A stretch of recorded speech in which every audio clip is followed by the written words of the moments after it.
नमस्कार दोस्तों, सत श्री अकाल, आदाब। आप सबका स्वागत है मेरे साथ जनरल साइंस में डी ग्रुप में 25 में से 25 कैसे लाएंगे। मैं आपको इसमें सफलता दिलाऊंगा। बस आपको वादा करना होगा, मुझ पे विश्वास करना होगा और मुझे आप पर विश्वास करके इस जो भी प्रश्न मैं आपको करवाने वाला हूं, लगातार इस सीरीज को फॉलो करना होगा। मेरा वादा है आज के सेशन के बाद आपको ये विश्वास होने लगेगा कि आपको यहां जनरल साइंस में से 25 कैसे प्राप्त होंगे। ये आज आपके को मेरे साथ बैठकर ये पूरा सेशन ध्यान से देखना है। सेशन पसंद आए तो वीडियो को लाइक जरूर करना। पहला प्रश्न, और सारी बातें हम लोग धीरे धीरे एक दूसरे से कनेक्ट हो जाएंगे। पार्ट 1 प्रियंका मैम ने करवा दिया है, पार्ट 2 है मेरे साथ। कुछ जो इंपॉर्टेंट प्रश्न होते हैं उन सभी को हम लोग पढ़ेंगे, चीजों को कवर करेंगे। पहला प्रश्न, ज्यादा समय इसलिए नहीं ले रहा हूं क्योंकि मुझे पता है एग्जाम बहुत नजदीक है। हर एक मिनट आपके लिए इंपॉर्टेंट है। निकट दृष्टि दोष में किस लेंस का प्रयोग किया जाता है? अवतल, उत्तल, बायोफोकल, बेलनाकार। क्या होगा? तो इसका राइट आंसर क्या होगा? अवतल लेंस। अवतल लेंस किसकी तरह कार्य करता है? उत्तल दर्पण की तरह कार्य करता है। और उत्तल लेंस किसकी तरह कार्य करता है? अवतल दर्पण की तरह कार्य करता है। यानी एक दूसरे के अपोजिट। यानी अगर आपको अवतल लेंस पता है तो क्या कर पाएंगे आप? उत्तल दर्पण को भी सोल्व कर पाएंगे। ये आपको मैं थ्योरी के दौरान जो कुछ बेसिक कॉन्सेप्ट है जो आपको मुझे लगता है कि आपको स्ट्रॉन्ग बनाने में मदद करेंगे, वो मैं आपको पढ़ाऊंगा धीरे धीरे। तो पहला प्रश्न का आंसर क्या होगा? अवतल लेंस। अगला क्वेश्चन, इनमें से किसमें सबसे कम कोल पाया जाता है? किसमें पाया जाता है सबसे कम कोयला? किसमें पाया जाता है? तो आपको बताना है चारकोल, कोक, हीरा या लकड़ी। क्या होगा इसका राइट आंसर? और सारे विद्यार्थी जितना भी जो भी सेशन को देख रहे हैं, आप सब मुझे बताएंगे कि आपके इन 40 प्रश्नों में से आपके कितने सही हुए हैं। ठीक है, मैं आपके कमेंट जरूर देखूंगा और अगर आपको लगे कि प्रश्न बहुत जबरदस्त है, मजा आ गया, तो वीडियो को लाइक करना। क्या होगा? लकड़ी। लकड़ी में सबसे कम कोयला पाया जाता है। अगला प्रश्न आप सबके लिए, कांच में प्रकाश का वेग होता है कितना? बहुत कंफ्यूजन होता है, बहुत ज्यादा इसमें कहां डाउट होता है? ये वाला, ये मीटर पर सेकंड, किलोमीटर पर सेकंड, मीटर पर सेकंड, ये बहुत ज्यादा डाउट वाला है। ध्यान रखना, ये 2 × 10 की पावर 8, 2 इंटू क्या होगा? 10 की घात क्या होगी? 8 होगी। लेकिन ये याद रखना, ये मीटर पर सेकंड होता है। क्या होता है? मीटर पर सेकंड होता है। सबसे ज्यादा गलतियां यही करते हैं लोग, जल्दीबाजी में। कई बार क्या होगा, अगर मैं आपको सबसे ज्यादा कंफ्यूजन तो कहां को, मान लो ये ऑप्शन यहां नहीं होकर यहां होता, ना नोबदीज में होता, तो आप यहां आंसर क्लिक करके निकल जाते। अगर मैं ये कहूं कि यहां आप 3 × 10 की पावर 8 मीटर पर सेकंड है, तो आप क्या करते? यहां कंफ्यूजन क्रिएट हो जाता है क्योंकि यहां ऑप्शन जो 4 है ना, वो क्लिक नहीं करते। मैं गारंटी दे सकता हूं 99%। और रेलवे ऐसे ही करता है, यही स्मार्ट वर्क को करता है। लेकिन राइट आंसर की वजह से मैंने यहां ऊपर रख दिया है, लेकिन ध्यान रखना ये मीटर पर सेकंड होता है। बहुत ज्यादा गलतियां आपको नहीं करनी है। चलिए नेक्स्ट क्वेश्चन आपको मेरे साथ है। प्रकाश का वेग होता है 3000 किलोमीटर पर सेकंड, 30,000 किलोमीटर पर सेकंड, 3 लाख किलोमीटर पर सेकंड। बिल्कुल सही है। राइट ऑप्शन क्या होगा? सी। क्या होगा? 3 लाख किलोमीटर पर सेकंड। देखिए, प्रकाश का वेग जो है ना, वैक्यूम में नहीं, निर्वात में होता है। ये किस में होता है? निर्वात में। वैक्यूम में सबसे ज्यादा होता है। वैक्यूम जानते क्या होता है? अगर मैं ये कहूं कि मेरे एक रूम है, अगर इस रूम में कौन कौन है? ये बोर्ड है, मैं हूं, एसी है, ये लाइट है, ये कंप्यूटर है। अगर मैं इन सब चीजों को लेकर बाहर चला जाऊं, तो क्या आप इस रूम को वैक्यूम कहेंगे? क्या आप इसको निर्वात कहेंगे? नहीं। क्यों नहीं कहेंगे? सर सब कुछ तो बाहर चला गया, फिर क्यों निर्वात नहीं कहते? बेटा अभी भी इस रूम में क्या है? एयर, हवा। अगर मैं इस रूम की जितनी भी हवा है, अगर ये भी मैं बाहर ले जाऊं, तो ये रूम क्या बन जाएगा? वैक्यूम बन जाएगा, निर्वात बन जाएगा। ठीक है, बिल्कुल सही है। चलिए अगला प्रश्न आप सबके लिए, निम्नलिखित में से किसका खाया जाने वाला मुख्य भाग इंडोस्पर्म है? कौन सा भाग इंडोस्पर्म है? नारियल का, सेब का, अंगूर का या अमरूद का? अच्छा क्वेश्चन है, प्रीवियस में बहुत बार पूछा गया है, लगातार हर 2-3 साल में क्वेश्चन पूछा जाता है। नारियल इसका राइट आंसर होगा। Option A is the right answer.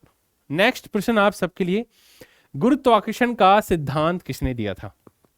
जब हम ग्रेविटी की बात करते हैं, देखो ध्यान रखना, ये जी और ये जी में भी फर्क होता है। फिजिक्स में स्मॉल जी और कैपिटल जी में भी फर्क होता है ना। एस्केलेरेशन ड्यू टू ग्रेविटी, त्वरण के कारण, है ना। और ये क्या है? ये है यूनिवर्सल कांस्टेंट है। ठीक है, यानी इस जी और इसमें जी में सिर्फ सिंपल सा डिफरेंस बताऊं, आप पूरे ब्रह्मांड में कहीं भी चले जाइए, आप धरती पर रहिए, चांद पे चले जाइए, मंगल पे चले जाइए, बुध पे चले जाइए, कहीं भी चले जाइए इस ब्रह्मांड में, ये जी कभी नहीं बदलता, कांस्टेंट है, इसकी वैल्यू एक ही होती, स्थिर है। लेकिन स्मॉल जी की वैल्यू ये चेंज होती है, वेरी होती रहती है। कहां पर? धरती पर रहेंगे अलग है, चांद पे है अलग है, धरती से ऊपर चले जाएंगे अलग है, धरती से नीचे चले जाएंगे अलग है। बिल्कुल सही है, चलिए बहुत सही कह रहे हैं। अब एक चीज और ध्यान रखना, ये मान लीजिए हमारी अर्थ है, आपको पता है ये अर्थ पे ये जो अर्थ के सरफेस पे कितनी वैल्यू है? 9.8 मीटर पर सेकंड स्क्वायर है जी की वैल्यू, स्मॉल जी की वैल्यू, है ना। अगर मैं इसलिए बता रहा हूं क्योंकि ये बहुत पूछा जाता है, फिजिक्स बहुत डीप में आती है रेलवे ग्रुप में। अगर मैं ये कहूं सरफेस में जी की वैल्यू है, अगर जी हम अर्थ से ऊपर की ओर जब जाएंगे तो जी की वैल्यू क्या होगी? डिक्रीज होगी। क्या होगी? डिक्रीज होगी। अब अर्थ के सेंटर की तरफ आएंगे तो क्या होगी? जी की वैल्यू डिक्रीज होगी। और आप यहां 9.8 है, यहां 7, 6, 5, 4, 3, एक वक्त ऐसा आएगा जब सेंटर में चले जाएंगे तो जी की वैल्यू क्या हो जाएगी? 0 हो जाएगी। तो जी की वैल्यू 0 कहां होती है? सेंटर में, अर्थ में। ऊपर जाने पर डिक्रीज होती है, नीचे जाने पर डिक्रीज होती है। सरफेस पे क्या है? 9.8 है। इक्वेटर और पोल, यहां पे भी बहुत ज्यादा क्वेश्चन पूछे जाते हैं। आपको पता है कि हम ये कहते हैं जी की वैल्यू सबसे ज्यादा कहां पर है? तो हम कहते हैं पोल पर है। सर कहां पर है? पोल है, ध्रुवों पर सबसे ज्यादा होती है। कहां पर होती है? ध्रुवों पर सबसे ज्यादा होती है। लेकिन कौन से ध्रुव में? उत्तरी ध्रुव में, नॉर्थ पोल में। ये इंटरेस्टिंग फैक्ट आपको बता रहा हूं, नॉर्थ पोल में या साउथ पोल में। बहुत कम लोग जानते होंगे इसके बारे में, मैं गारंटी कह सकता हूं बहुत कम लोग जानते हैं। कौन से पे? अब आप कहोगे सर नॉर्थ पोल पे होता है, बिल्कुल सही है, लेकिन नॉर्थ पोल पे क्यों होता है? इसका राइट आंसर अगर आपने बता दिया है ना, तो मैं मान जाऊंगा कि आपकी प्रिपरेशन फिजिक्स में बहुत अच्छी है। नॉर्थ पोल पे इसलिए होता है क्योंकि दुनिया, आप अगर इस अर्थ को देखेंगे तो दुनिया की ज्यादातर पॉपुलेशन कहां है? यहां रहती है। और जब मास इंक्रीज होता है तब क्या होता है? आपने फॉर्मूला पढ़ा होगा, यह फॉर्मूला होता है, ठीक है। जब मास इंक्रीज होता है तो जी की वैल्यू भी इंक्रीज होती है। इसीलिए यहां मास ज्यादा है, इसलिए पोल तो नॉर्थ पोल भी है, साउथ पोल भी है, लेकिन इसीलिए नॉर्थ पोल पे ज्यादा होती है। और इसका सिद्धांत दिया था किसने? न्यूटन ने दिया था। ठीक है, चलिए नेक्स्ट प्रश्न। देखिए मेरा पर्पज ये नहीं है कि मैं आपको सिर्फ क्वेश्चन कराकर निकल जाऊं, सबसे ज्यादा जरूरी है फोकस। वो कितना कवर करेंगे, याद आएगा उस दिन कि अरे यार उस दिन तो सर ने बताया था कि जी की वैल्यू अर्थ धरती के सरफेस की तरफ, ऊपर की तरफ जाते हैं तो कम होती है, अंदर की तरफ आती है तो कम होती है, पोल पे क्या होती है, इक्वेटर पे क्या होती है। और भी मेरा मन है बहुत ज्यादा डीप में बताऊं, लेकिन धीरे धीरे प्रश्नों के साथ चलते रहेंगे। दही का जमना कौन सी प्रतिक्रिया है? बताइए, दही का जमना कौन सी प्रतिक्रिया है? बिल्कुल सही है, रासायनिक प्रतिक्रिया है। बहुत ईजी क्वेश्चन, 10th लेवल में आप लोग और हम लोग पढ़ते हैं, ठीक है, जिसको दोबारा, है ना, परिवर्तन नहीं किया जा सकता। ऑप्टिकल फाइबर, जबरदस्त क्वेश्चन है, इंपॉर्टेंट फैक्ट है। ऑप्टिकल फाइबर किस सिद्धांत पर कार्य करता है? बहुत ज्यादा बार पूछा गया है। क्या ये परिवर्तन के सिद्धांत पर, अपवर्तन, पूर्ण आंतरिक परावर्तन, इनमें से कोई नहीं? तो इसका राइट आंसर क्या होगा? पूर्ण आंतरिक परावर्तन के सिद्धांत पर कार्य करता है। Option C is the right answer. चलिए नेक्स्ट क्वेश्चन आप सबके सामने है। पृथ्वी के क्रस्ट में यानी भू प्रॉपर्टी के अंदर कौन सा तत्व सर्वाधिक मात्रा में पाया जाता है? सिलिकॉन, ऑक्सीजन, मैग्नीशियम या ऑर्गन? क्या होगा इसका राइट आंसर? बिल्कुल सही है, ऑक्सीजन। ऑक्सीजन है 46% होती है, सर्वाधिक मात्रा में पाई जाती है। और हमारी यूनिवर्स में, हमारे वायुमंडल में कितनी पाई जाती है? हमारे जो वायुमंडल है उसमें सबसे ज्यादा नाइट्रोजन पाई जाती है, ठीक है। ऑक्सीजन कितनी पाई जाती है? ये जो ऑक्सीजन है 46%, हमारे वायुमंडल में पाई जाती है 21%, ठीक है, वेरी गुड। नेक्स्ट क्वेश्चन आप है, बताइए क्या होगा? शुष्क सेल में कैथोड का कार्य कौन करती है? कॉपर की रॉड, जिंक की रॉड, ग्रेफाइट की रॉड या उपयुक्त में से कोई नहीं? क्या होगा? वेरी गुड, बहुत अच्छा। सारे जितने भी है ना, आपको ध्यान रखना है कि ऐसा नहीं है कि हो नहीं सकता। मैं आपको बता दूं, मेरा टारगेट ही ये है 25 में से 25। आप कैसे लाएंगे इसमें मैं आपकी मदद करूंगा, लेकिन आपको मुझ पर विश्वास रखना पड़ेगा, मेरे दिए गए हुए प्रश्नों को पूरा सोल्व करना। देखिए आप कहेंगे, कभी कभी ऐसा लगता है कि सर ये तो ईजी है। ऐसा नहीं है कि पूरे 25 में से 25 आपके बहुत टफ आएंगे और कोई नहीं कर पाएगा, ऐसा नहीं है। 15 के आसपास इजी होता है। वो जो 10 क्वेश्चन है वही शायद मुझे लगता है सिलेक्शन वाले क्वेश्चन होते हैं। अगर आप उनमें से 4-5 करके आ गए ना, तो समझो एक साथ लाखों लोगों को आप पीछे छोड़ देंगे। मीथेन गैस बनाती है क्या होगा? थोड़ा लंबा क्वेश्चन है तो पूरा ध्यान से पढ़िए। सोडियम एसीटेट को सोडा लाइम के साथ गर्म करने पर मीथेन गैस बनती है। सोडियम फॉर्मेट को सोडा लाइम के साथ गर्म करने पर, सोडियम प्रोपोनेट को सोडा लाइम के साथ गर्म करने पर, या एथिन का ऑक्सीडेशन करने पर। ऑक्सीकरण, ऑक्सीडेशन क्या होता है हिंदी में? ऑक्सीकरण। तो क्या होगा? सोडियम एसीटेट को किसके साथ? सोडा लाइम के साथ गर्म करने पर क्या बनती है? मीथेन गैस का निर्माण होता है। अगला प्रश्न आप सबके लिए, ग्रेफाइट और हीरे में मुख्य अंतर क्या है? चतुष्फलकीय संरचना, षटकोणीय संरचना। षटकोणीय संरचना, पंचकोणीय संरचना। देखिए बहुत आसान है और बहुत टाइम से पढ़ते आ रहे हैं, है ना। चतुष्फलकीय और षटकोणीय संरचना, हीरा और ग्रेफाइट में मुख्य अंतर क्या है? इनकी संरचना क्या है? ये षटकोणीय है और चतुष्कोणीय संरचना के कारण है। आदर्श गैस, आइडियल गैस रूल कौन सा है? आइडियल गैस बोलते हैं।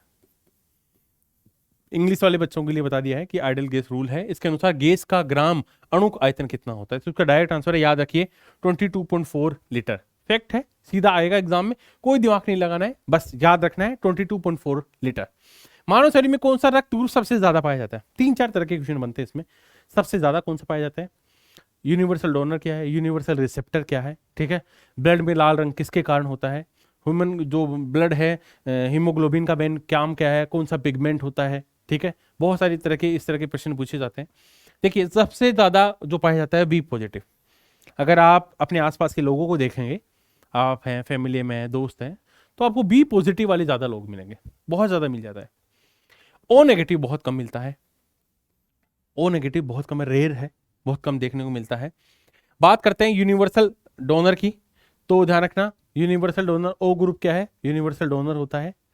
यूनिवर्सल रिसेप्टर कौन होता है? ए बी ग्रुप होता है। यानी ये सबसे ब्लड ले सकता है और ये सबसे ब्लड दे सकता है ना, आसानी से।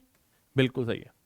अगला प्रश्न, मशरूम। मशरूम की खेती बहुत ज़्यादा पॉपुलर है इन दिनों में। पिछले कुछ सालों में मशरूम को बहुत ज़्यादा सरकार ने और हमारे आसपास में, क्योंकि एक अच्छी प्राइस किसान को मिल जाती है, इसलिए मशरूम की खेती पर बहुत जोर दिया जा रहा है। बाहर भी एक्सपोर्ट होती है बहुत ज़्यादा। तो शैवाल का बैक्टीरिया, कवक या वायरस? तो क्या है? कवक। एक चीज़ बता देता हूँ आपको, आपने सेल थ्योरी पढ़ी होगी, कोशिका के सिद्धांत।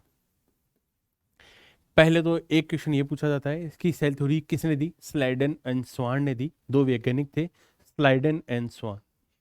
और इसमें ये हुआ कि भैया सेल थ्योरी का मतलब जो सेल थ्योरी के रूल को फॉलो करे।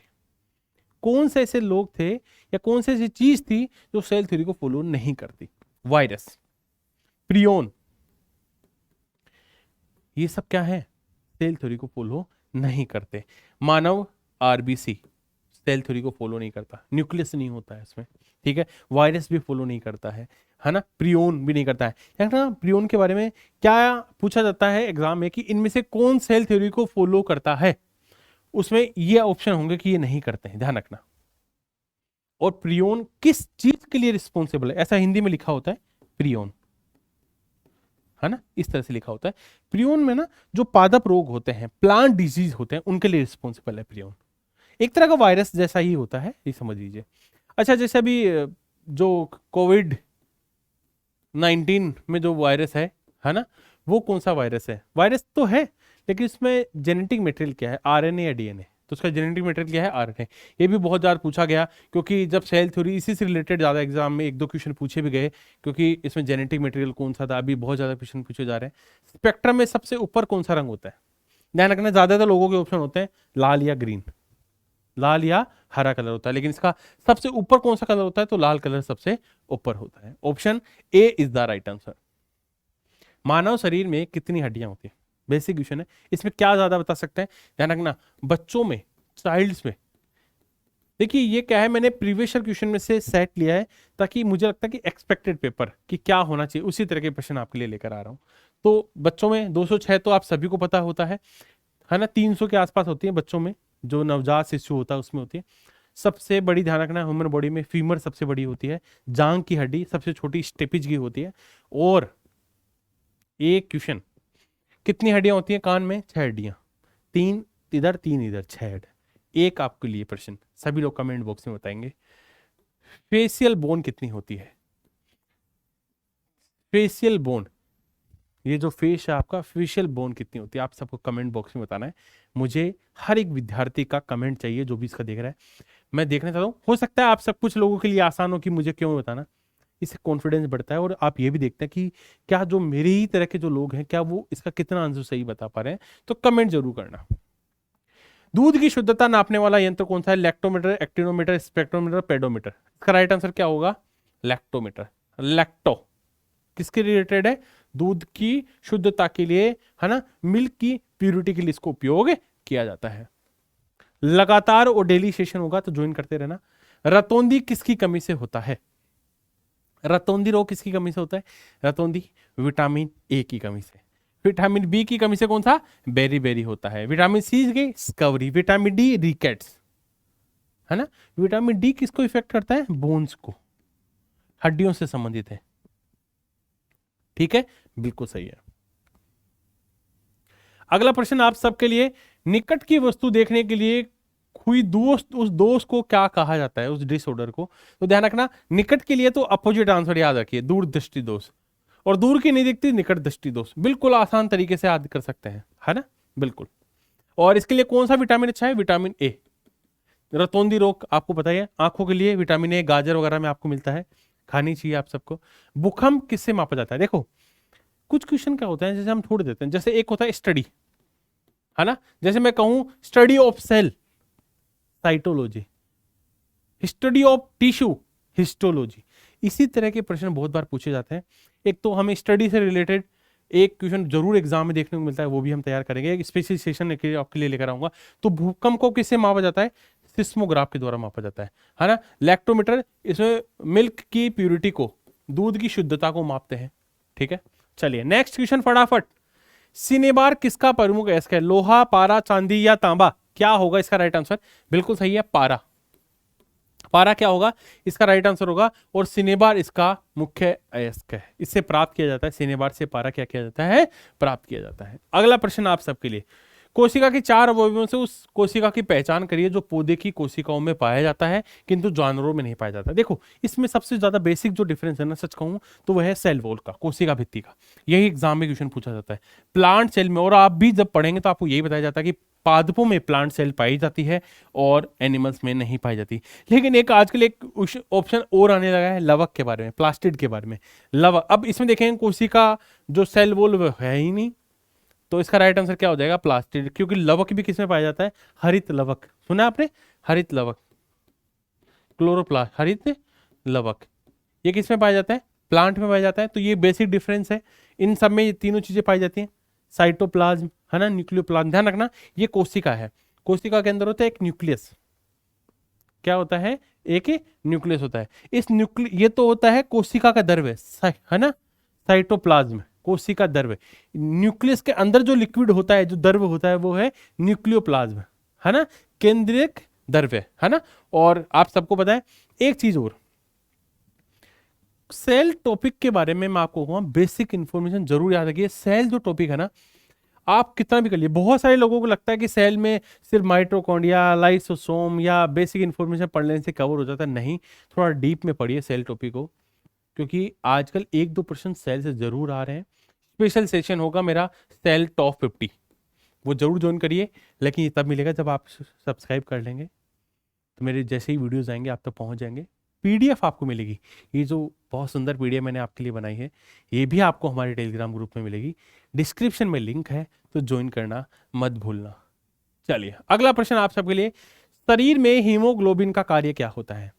क्या ऑक्सीजन का परिवहन करना, जीवाणु को नष्ट करना, रक्ताल्पता को रोकना, लोहे का उपयोगीकरण? तो क्या होगा इसका राइट आंसर? है ऑक्सीजन परिवहन करना, है ना। हीमोग्लोबिन क्या करता है?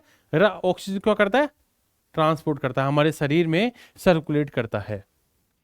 एक पीढ़ी से दूसरी पीढ़ी में आनुवंशिक जेनेटिक इंफॉर्मेशन, यानी आपके जो इंफॉर्मेशन है, जो आनुवंशिक गुण है, आपकी आने वाली संतान में, आपके आने वाली पीढ़ी में जो इसको ले जाने का काम ये करता है, वो कौन करता है? डीएनए करता है। और डीएनए क्या है? एक तरह का जेनेटिक मटेरियल है, आनुवंशिक पदार्थ होता है। किस रोग के प्रतिरोध के लिए बीसीजी का टीका उपयोग में होता है? बिल्कुल राइट आंसर है, सीधा सा आंसर है, कोई दिमाग नहीं लग रहा। खसरा इज द राइट आंसर, बिल्कुल सही है।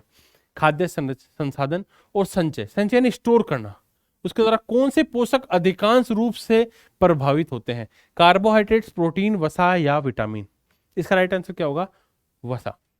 एक चीज देखिए, जो स्पोर्ट्स पर्सन्स होते हैं, खिलाड़ी जो होते हैं, वो क्या करते हैं, तो कई बार देखा होगा खेल के दौरान वो आते हैं, भागकर एक कोल्ड ड्रिंक पीते हैं। वो शायद इंस्टेंट एनर्जी कहते हैं उसको, क्या कहते हैं, तत्काल ऊर्जा मिलना, है ना, तात्कालिक ऊर्जा। वो क्या है, वो है कार्बोहाइड्रेट। वो क्या है, कार्बोहाइड्रेट। ये पूछा जाता है ना, खिलाड़ी, है ना, तत्काल ऊर्जा के लिए, इंस्टेंट एनर्जी के लिए किसका उपयोग करते हैं, कार्बोहाइड्रेट्स। एक चीज देखो, कई बार आपने सुना होगा, बहुत सारे वीडियोस आजकल यूट्यूब पे भी हैं कि आप पढ़ाई के दौरान थोड़ा थोड़ा मीठा खाते रहिए, छोटी छोटी टॉफी खाते रहिए, चॉकलेट्स खाते रहिए। उससे क्या होगा, उस टॉफी खाने से क्या होगा, टॉफी में होते हैं कार्बोहाइड्रेट्स, और कार्बोहाइड्रेट्स आपको इंस्टेंट एनर्जी देते हैं। इसका मतलब ये नहीं कि आप ज्यादा खा ले, वो ऐसे कभी कभार, ठीक है, एक दो दिन आपको लगता है कि आलस फैल रहा है, थोड़ा सा उतना एनर्जी नहीं बन पा रही, तो आप थोड़ा सा मीठा, टॉफी का मतलब सिर्फ ऐसा नहीं मीठा का सिर्फ टॉफी, मतलब मीठा खा लेना, उससे क्या है, आपको इंस्टेंट एनर्जी मिल जाएगी, क्योंकि इसमें कार्बोहाइड्रेट्स होते हैं। चलिए, हाँ, एक क्वेश्चन इसमें और बनता है, एक बेसिक क्वेश्चन और क्या बनता है, एक ये भी है कि जो प्रोटीन है ये एक पॉलीमर है। क्या है, पॉलीमर है, बहुलक होता है। क्या है, बहुलक, हिंदी में बहुलक बोलते हैं। तो इनमें से एक बहुलक है क्या, पॉलीमर। और एक प्रश्न जो आजकल पॉपुलर है कि अगर प्रोटीन एक बहुलक है, प्रोटीन एक पॉलीमर है, तो इसकी मोनोमर यानी एकलक इकाई क्या है, एकलक यानी मोनोमर यूनिट क्या है, बताइए। एमाइनो एसिड्स, क्या है, अमीनो अम्ल होते हैं। इसका मतलब क्या है सर, एकलक इकाई, बहुलक क्या है। मैं अगर ये कहूं कि ये है एकलक, अगर ऐसे बहुत सारे एमाइनो एसिड्स मिलकर एक चेन बना ले, इसका मतलब क्या है, ये कहलाएगा प्रोटीन, है ना। प्रोटीन तो एक पॉलीमर, बहुत सारे एकलक से बहुलक बना, और एमाइनो एसिड्स का एक बहुलक है, ठीक है, ये बिल्कुल सही है। और एक चीज और ध्यान रखना, प्रोटीन को हम बॉडी बिल्डर के रूप में जानते हैं, है ना, क्योंकि आपने सुना होगा कि जब हम जिम जाते हैं तो हमें जिम वाला क्या बोलता है कि प्रोटीन खाया करो, क्यों, हमारी बॉडी को बनाते हैं, है ना, हमारी बॉडी को बनाते हैं, बिल्कुल सही है। नेक्स्ट प्रश्न आप सबके लिए, ग्रह सूर्य के चारों ओर घूमते हैं, इसका मुख्य कारण क्या है, चुंबकीय बल, गुरुत्वाकर्षण बल, स्थिर वैद्युत बल, या विद्युत चुंबकीय बल। क्या होगा इसका राइट आंसर, बताइए फटाफट, क्या होगा। बिल्कुल सही है, गुरुत्वाकर्षण बल के कारण ऐसा होता है। किसके कारण, गुरुत्वाकर्षण बल के कारण ऐसा होता है। चलिए, अगला प्रश्न, पेनिसिलिन, अलेक्जेंडर फ्लेमिंग, याद आ रहे होंगे आपको, बिल्कुल सही है, ये एक कवक के द्वारा बनाई गई थी पेनिसिलिन, है ना, ध्यान रखना। एक आपको बताओ तो, मलेरिया डिजीज का आपने नाम सुना होगा, है ना, मलेरिया, तो वो क्या है, मलेरिया एक प्रोटोजोआ जनित रोग है। क्या है, मलेरिया एक प्रोटोजोआ जनित रोग है। पेनिसिलिन क्या है, एक एंटीबायोटिक है ना, एंटीबायोटिक है, आप बिल्कुल सही है, जो कवक के द्वारा प्राप्त की जाती है। कौन सा रंग क्लोरोफिल के द्वारा अवशोषित नहीं किया जाता, अवशोषित नहीं किया जा सकता, क्या मतलब क्या है। एक बात बताऊं आपको कि ये है, मान लीजिए पत्ती, ये लीफ है, ये पत्तियां हैं बहुत सुंदर, है ना, पादपों से, प्लांट से बहुत प्यार करिए। पत्तियां क्या है, पत्ती होती है ग्रीन कलर की। देखिए ये हमें ग्रीन क्यों दिखती है, हरी क्यों दिखती है, क्योंकि क्या होता है, जब लाइट इस पे पड़ती है, प्रकाश, तो ये क्या है, ये सारे कलर को अपने अंदर क्या कर लेता है, एब्जॉर्ब कर लेता है, अपने अंदर अवशोषित कर लेता है। लेकिन ग्रीन कलर को क्या कर देता है, रिफ्लेक्ट कर देता है, और हमारी आंखों में आता है, और हमें क्या दिखता है, हरा प्रतीत होता है। ये क्लोरोफिल पिगमेंट के कारण होता है, क्लोरोफिल वर्णक के कारण होता है। और क्लोरोफिल के द्वारा कौन से कलर के लिए रिस्पॉन्सिबल है, ग्रीन कलर के लिए रिस्पॉन्सिबल है। Option C is the right answer. नया प्रश्न आपके लिए, पौधे शोषण करते हैं। देखिए पौधे ऐसा नहीं है कि पत्तियां, शाखा, जड़, तना सभी भागों से करते हैं, कि अगर आप जड़ों को छोड़ दें, अब आप कहेंगे सर फिर तो तीनों ऑप्शन सही होने चाहिए, ऐसा नहीं बेटा। इसमें क्या है, पादप ज्यादातर हरे भाग से अपना क्या करते हैं, शोषण करते हैं, ग्रीन पार्ट। अगर शाखा जो ब्रांच है या जो तना है, अगर वो ग्रीनिश है, तो वहां से भी कुछ होता है, लेकिन ऐसा ज्यादातर पादपों में नहीं होता, है ना। और ज्यादातर जो मुख्य रूप से शोषण होता है वो पत्तियों के द्वारा होता है। किसके द्वारा, पत्तियों के द्वारा होता है, क्योंकि उनमें क्लोरोफिल, क्लोरोप्लास्ट पिगमेंट आपको जानते हैं, है ना, बिल्कुल। गुब्बारे में कौन सी गैस प्रयुक्त होती है, तो गुब्बारे में ध्यान रखना, हीलियम गैस का उपयोग सर्वाधिक होता है। किसका, हीलियम गैस का। अगर मैं बात करूं, मैंने बताया था हमारे भूपृष्ठ में ऑक्सीजन सर्वाधिक मात्रा में पाई जाती है 46%। ठीक है, ये सारे प्रश्न आपको धीरे धीरे क्या करना है, सिर्फ रिवाइज करना है। अगर आप इस वीडियो को, जैसे मान लीजिए आपको 5 से 6 वीडियोस आपके हो गए कंटिन्यू, अब आपको रिकॉल करना है। एक दिन बैठिए 2 की स्पीड में देखिए और काम बना दीजिए। ठीक है, स्त्रियों और बच्चों की आवाज तीखी होती है ना। देखिए ये कई बार इसके, मैं जब भी पहले जहाँ पढ़ा रहा था वहाँ मैंने देखा इसके बारे में बहुत सारा मजाक होता था कि भाई ये हाई फ्रीक्वेंसी होती है इनकी, क्या होती है, उच्च आवृत्ति के कारण होता है। किसके कारण होता है, हाई फ्रीक्वेंसी के कारण होता है। आपने सुना होगा कि पुरुषों की तुलना में महिलाओं की आवाज ज्यादा तीक्ष्ण होती है, तीखी होती है, यानी नहीं बोलूंगा ठीक है, उच्च आवृत्ति हाई फ्रीक्वेंसी होती है ना, बिल्कुल सही है। हाई फ्रीक्वेंसी के कारण ऐसा होता है, है ना, इनकी आवाज क्या होती है, तीखी होती है ना, ऐसा लगता है जो कानों को चुभता हो। यदि लेंस द्वारा दिखने पर अक्षरों का आकार छोटा दिखाई देता है, वो कौन सा लेंस है, क्या कौन सा लेंस है, वो अवतल लेंस है। कौन सा लेंस है, अवतल लेंस है।